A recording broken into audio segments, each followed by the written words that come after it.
الحمد للہ وحدہ والصلاة والسلام علی من لا نبی بعدہ، اما بعد۔ کیو ٹیلی ویژن دیکھنے والے تمام ہی ناظرین کو پوری دنیا میں اس وقت یہ ٹرانسمیشن دیکھی جا رہی ہے۔ عامر لیاقت حسین کا السلام علیکم۔ آئیے اپنی اصلاح کریں، ہمارا یہ پروگرام ہے۔ آج ماشاءاللہ 11واں روزہ بھی اختتام پذیر ہوا پاکستان میں۔ ناظرین کرام، کہنے کو تو زبان گوشت کا ایک چھوٹا سا لوتھڑا ہے، بہت چھوٹا سا گوشت ہے، اس میں ہڈی نہیں ہوتی، مگر دنیا میں انسان کی سلامتی اور بربادی دونوں کا دار و مدار اسی گوشت کے چھوٹے سے لوتھڑے پر ہے۔ میں نے جیسا کہ عرض کیا، اس میں ہڈی بے شک نہیں ہوتی، لیکن از راہ تفنن آپ سے کہوں، ہڈی تو نہیں ہوتی زبان میں، یعنی اس گوشت کے چھوٹے سے لوتھڑے میں، لیکن یہ ہڈی توڑوا ضرور سکتی ہے۔ یونانی فلسفی ایک تھا ناظرین اکرام، اس کا نام تھا فیثاغورس، جسے پائتھاگورس بھی کہتے ہیں۔ اس نے ایک روز حیوانوں اور انسانوں کے مصائب پر اپنے شاگردوں سے عجیب گفتگو کی۔ اس نے ہم کلام ہوا اپنے شاگردوں سے اور کہنے لگا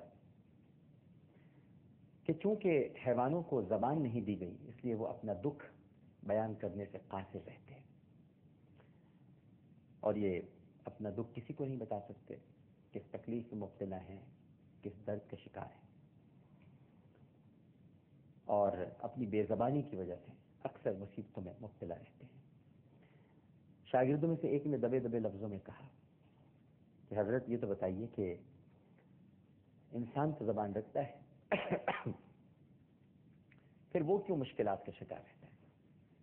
تو فیثاغورس نے ہنستے ہوئے مسکراتے ہوئے کہا، ناظرین کرام، کہ جس طرح حیوانوں پر بیشتر مصائب ان کی بے زبانی کی وجہ سے آتے ہیں، اسی طرح انسانوں پر جو مصیبتیں اور تکالیف آتی ہیں وہ زبان ہونے کی وجہ سے آتی ہیں۔ وہ بے زبان ہوتے ہیں، لہذا مصائب کا شکار ہو جاتے ہیں، اور انسان زبان کے ساتھ ہوتا ہے، لہذا لغزشیں، کچھ ایسی باتیں نکل جاتی ہیں منہ سے جو تکالیف اور پریشانی کا سبب بنتی ہیں۔ سیدنا علی کرم اللہ وجہہ دنیا اور آخرت میں سرخروئی کا راستہ بتاتے ہیں، اور وہ ارشاد فرماتے ہیں کہ گلے اور شکوے سے زبان بند رکھو، راحت نصیب ہوگی۔ اور یہ سچی بات ہے ناظرین، انسان دکھ نہیں دیتے، انسانوں سے وابستہ توقعات دکھ دیتی ہیں۔ انسان کیا دکھ دے گا؟ آپ ایکسپیکٹیشن کر لیتے ہیں، کسی سے ایکسپیکٹ کرنا شروع کر دیتے ہیں کہ فلاں ہمارے ساتھ اس طرح سلوک کرے گا، ایسا کرے گا، لہٰذا گلہ شکوہ کیا کرنا کسی سے؟ گلے شکوے سے آپ زبان بند رکھیے، کچھ مت کہیے، جیسا گزر رہا ہے، گزر رہی ہے، گزرنے دیجیے، راحت نصیب ہو جائے گی۔ اور پھر فرماتے ہیں کہ اگر سچی عزت چاہتے ہو تو جیسا نظر آتے ہو نا ویسا بن جانے کی کوشش کرو، تب سچی عزت ملے گی۔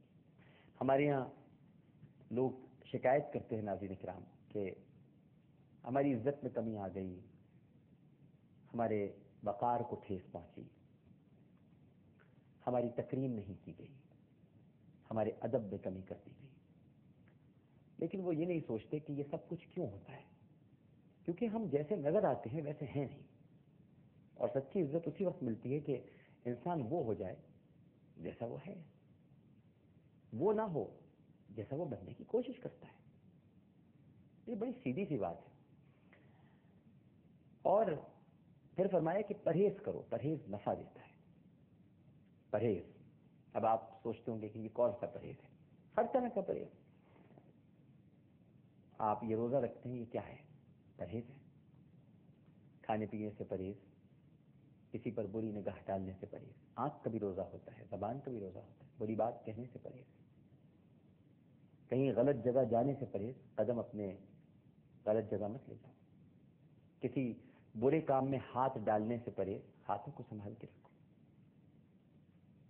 کوئی بری بات مت سنو، کانوں کا بھی روزہ ہے، کانوں میں بری سماعت، غیبت، بد کلامی، چغلی، یہ سب باتیں سننے سے پرہیز. تو فرمایا پرہیز کرو، پرہیز نفع دیتا ہے، عمل کرو، عمل فائدہ دیتا. عمل نہیں کرتے ہم لوگ اور پرہیز بھی نہیں کرتے. اور پھر کسی بھی برائی کو معمولی سمجھ کر ہم ہوتا ہے نا کہ ہم نے کوئی برائی اگر ہم کر رہے ہیں تو ہم کہتے ہیں یہ تو بڑی معمولی سی برائی ہے. جیسے مثال کے طور پر چوری کسی نے کر لی 5 روپے کی، تو کہا 5 روپے کی چوری کوئی چوری ہوتی ہے؟ یہاں تو دیکھیے لوگ لاکھوں روپے کی چوریاں کر رہے ہیں، کروڑوں روپے کا مال غصب کر رہے ہیں. بہت سارے لوگ ہیں یہ اپنے آپ کو جسٹیفائی کرتے ہیں اپنی چوریوں کو. تو یاد رکھیے ناظرین کرام کہ کسی برائی کو معمولی سمجھ کر اختیار مت کیجیے. ممکن ہے کہ اس سے خدا روٹھ جائے. آپ کو کیا پتا؟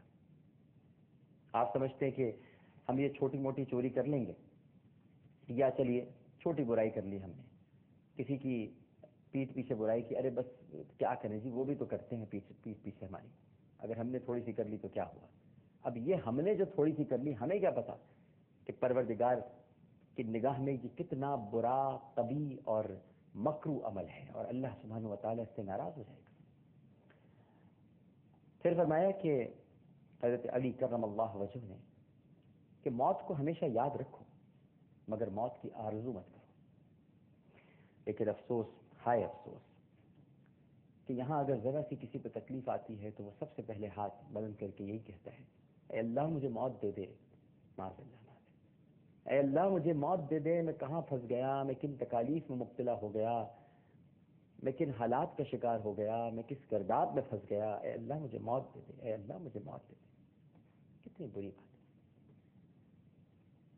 موت کی تیاری رکھنی چاہیے، آرزو نہیں کرنی چاہیے.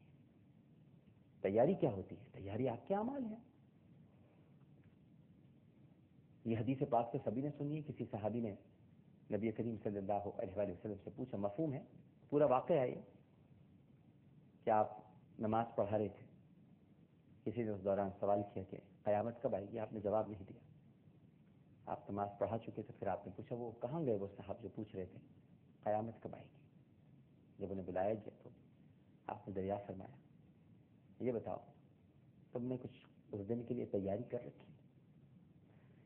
تو موت کو ہمیشہ یاد رکھنا چاہیے، اور جب آپ یاد رکھیں گے تو پھر خوف آپ کے اندر پیدا ہوگا، تقویٰ آئے گا. تقویٰ ختم ہوتا جا رہا ہے. دیکھیے قرآن پاک تو ہدایت ہے انہی کے لیے جو متقی ہیں. بے شک یہ انسانوں سے مخاطب ہوئی ہے کتاب، لیکن مخاطب ہوئی ہے، انسانوں کے لیے اتری ہے. یوں سمجھ لیجیے آپ، میں یہ جو مثال دینے والا ہوں اس کا قرآن پاک سے کوئی تعلق نہیں، لیکن یوں سمجھ لیجیے کہ ایک ریفریجریٹر ہے، ایک فریج ہے. یہ چیزوں کو کافی دیر تک محفوظ رکھنے کے لیے بنایا گیا ہے. اس میں ٹھنڈک پیدا ہوتی ہے، لہذا وہ آپ کے لیے بنے. اب بنا تو وہ چیزوں کو ٹھنڈا رکھنے کے لیے ہے، لیکن اگر اس میں چیزیں ہی نہیں رکھی جائیں گی تو وہ خالی جالیوں کو ٹھنڈا کرے گا، اپنی دیواروں کو ٹھنڈا کرے گا جو اس کے اندر ہے. چیزیں رکھی جائیں گی تو چیزوں کو ٹھنڈا کرے گا.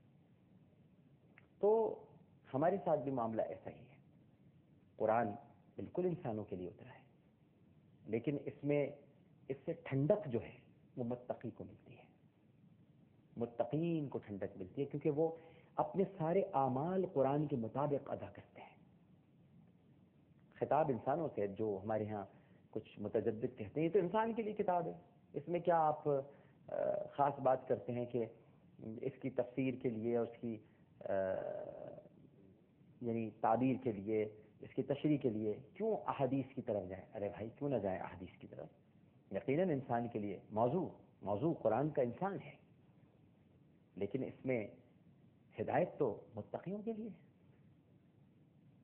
اب آپ ایک مینول لیتے ہیں کسی بھی چیز کا، میں اپنی ذاتی بات کرتا ہوں، اگر ہم کوئی باہر سے اے سی خریدتے ہیں، ٹی وی خریدتے ہیں تو اس کے ساتھ مینول آتا ہے.